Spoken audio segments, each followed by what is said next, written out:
fully understand the Afrikaans language of another. You don't know where to go, where to go. Yeah. Yeah, born Africa. So, like, we're not yet. Late. So, when do you think what would have been best between retributive justice and distributive justice? It's obviously retributive justice. Why do you say that, man? Retributive justice, you cannot combine or reconcile a dispossessor and a dispossessed. Michapelle tells us this in the TRC. You see, in Nuremberg trials, which why adopted Hitler against the people who were responsible for a bad acts, they gained their freedom because they did the same amount of violence to them. In response to this is story and what's this document of Haiti. Uthi Haiti, the people they would have babesetshenziswa yabo babethwe for 24 hours besebenza kwi-sunlight with longer days. Yabo umuntu uyasebenza constantly wawa nje uyadutshulwa useless, wasick uyadutshulwa useless. So in order to gain freedom in that situation, you will have to apply the same amount of violence. You have to amount the same amount of violence in order to see that you are serious. Without applying the same amount of violence, there will be never equality, because that is what called equality. You see? That's what is called equality. Now mean business. You can't come and kill 40 million people today, and you killed my people 40 million yesterday. Now you expect me tomorrow to say let's create TRC and we apply a restorative justice, and you explain how did you kill 40 million people. Having to understand how did you kill 40 million people, I should then understand that you've spoken truth and you've met the conditionalities of being granted an amnesty, and therefore I grant you an amnesty. Man, it meant TRC, these people of dispossessors, they would have granted them amnesty only because they've met the condition for granting an amnesty. It didn't mean that the dispossessor or the victim was happy about the decision, or it was his decision that this guy should be granted. Decision at the end. And today when fees must fall, and then we demand the amnesty. The same thing we demand amnesty for students, but we are denied this amnesty. But it was given to the dispossessors, the killers, the rapists, the white colonialists, the devils. These the people, or Dr. For vote and nickname Dr. Death because of how he specialized in the killing of black people. Specifically, you must mention that. These are the people who were given the amnesty. And then we demand the fees must fall students should be given, all students should be given amnesty for fighting for what's right in their country. That is recognized constitutionally. And we are that in the same what class with his children. We are in the same class. I saw his son. Who's son? Dr. Vervoort.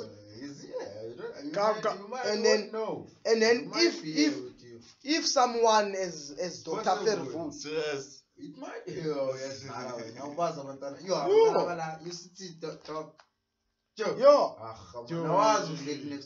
So you are telling me you're in class? I'm just saying. Oh, we it's might possible. be, okay, It's a possibility yeah, it's at possible. this space. So if someone, it's a huge possibility. Dr. Dead's son. so if someone was given, Yeah.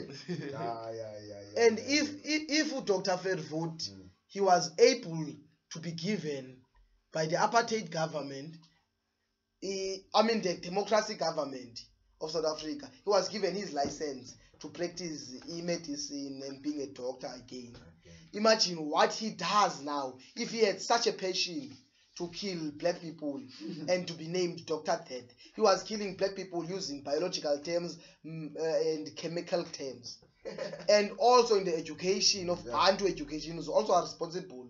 He said that black people should not learn mathematics because they are useless to learn mathematics.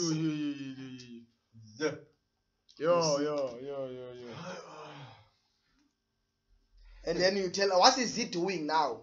And hence we are eating all these foods coming from these Dutch farmers. South Africans. These people who are hating us like this. What are they doing to our food? Yeah. So after South Africa, we are triple doomed. All right. We are triple trapped. We are triple doomed. Yeah. You try to escape the trap. There's another trap. In that trap, there's a so trap. we as black South Africans are colonized. All of us. And we were colonized by a church called the Dutch Reformed Church of 1652. You see, this is the church, and still we believe in churches. This is the church that allowed all colonization till to this day, and we still believe in churches. All right. 1652. Jan van Riebeeck came here. All right.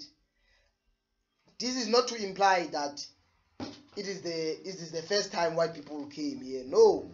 But I'm saying 1652 is the time of a settlement. Yeah. 1652 is the time of a settlement. They were starting to settle.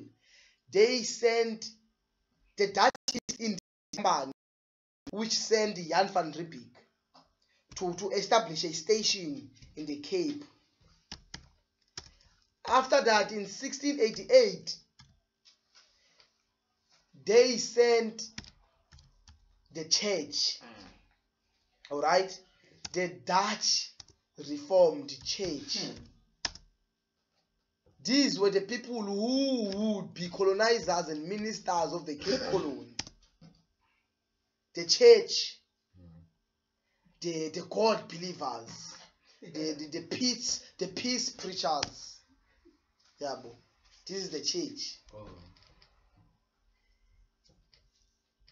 The most of the members of the Dutch East India Company were from this Dutch Reformed Church. All right, these are the people who would introduce us to God, Jesus Christ. Yeah. So these are the same people who colonized us, who went to war with the Abaxhosa in the Cape, the same people who were here to rape Mother Africa. You see, they are raping him, and still are raping Mother Africa. You see, I know this time they. Okay. And we believe in churches. Okay, guys. Passionately so. Here's a quote from Dr. So-called Verwoerd. He says, "What is the use of teaching the Bantu child mathematics when he cannot use it in practice? There is no place for him in European community above the level of forms. Above the level of certain forms of labor." Because this thing then takes us back, because like during apartheid there was certain types of jobs reserved for white people, and there were certain types of jobs which were reserved for blacks, because usually all the high skilled jobs were reserved for white people.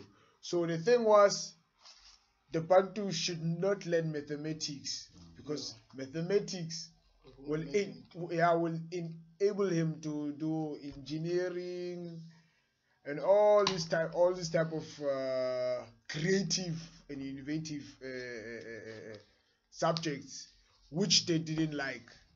You see, because the aim was either you become a teacher, you become a nurse, you become a policeman and go fight against your own people, your very own black people.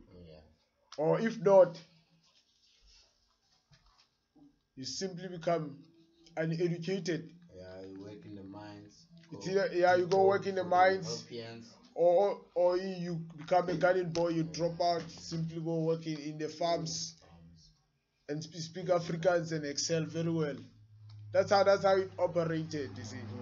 Apparently, then the father of the nation came with democracy, gave us all of this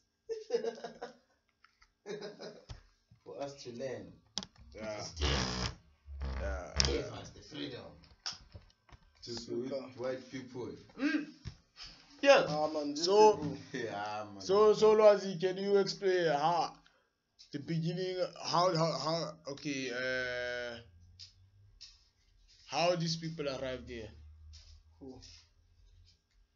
The white people, when did they arrive here? When did they arrive here? Yeah, in the south, according to the little knowledge you have. Okay, what I recall from what I know, these people, when they arrived here in the time of after 15th century, right? This is a time where Europeans started to travel around the world looking for something to put in the food.